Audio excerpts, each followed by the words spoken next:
भेड़िया और मेमना। एक बार की बात है, एक घना जंगल था जहाँ अनेक जानवर रहते थे। उसी जंगल के एक कोने में एक मासूम सा मेमना अपनी माँ से बिछुड़ गया था। वह इधर उधर अपनी माँ को खोजता रहा, लेकिन थककर एक छोटी सी घास भरी घाटी में बैठ गया।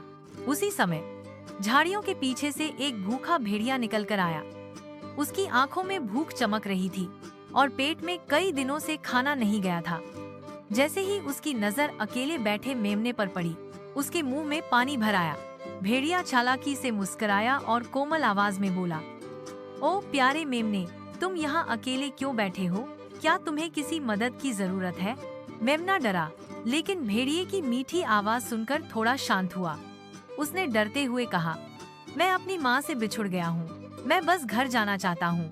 भेड़िए ने दिखावे की चिंता जताई और बोला, ओ बेचारा बच्चा, देखो नदी पार कर तुम्हारा गांव है ना, आओ मैं तुम्हें अपनी पीठ पर बैठाकर सुरक्षित पार ले चलता हूँ। नदी गहरी थी और बहाव तेज। मेमना संकोच में था, लेकिन भेड़िए की मीठी बातों और मदद का झांसा सुनकर वह मान गया। वह भेड़िए की पीठ पर चढ़ गया। नदी के बीचों बीच पहुँचते ही भेड़िए की असली नीयत सामने आ गई।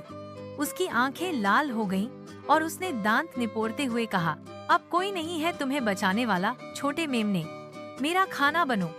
मेमना चिल्लाया, तुमने मुझसे झूठ बोला, तुमने कहा था कि मुझे बचाओगे। भेड़िया हंसा और बोला, जंगल का नियम है, कमजोर हमेशा शिकार बनता है।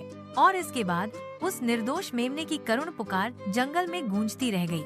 नैतिक शिक्षा, कभी भी किसी अनजान या मीठे बोल बोलने वाले पर आंख बंद करके भरोसा नहीं करना चाहिए। हर मुस्कुराहट के पीछे सद्भावना नहीं होती। सतर्क रहो, समझदारी से सोचो और अपने भले बुरे की पहचान खुद करो।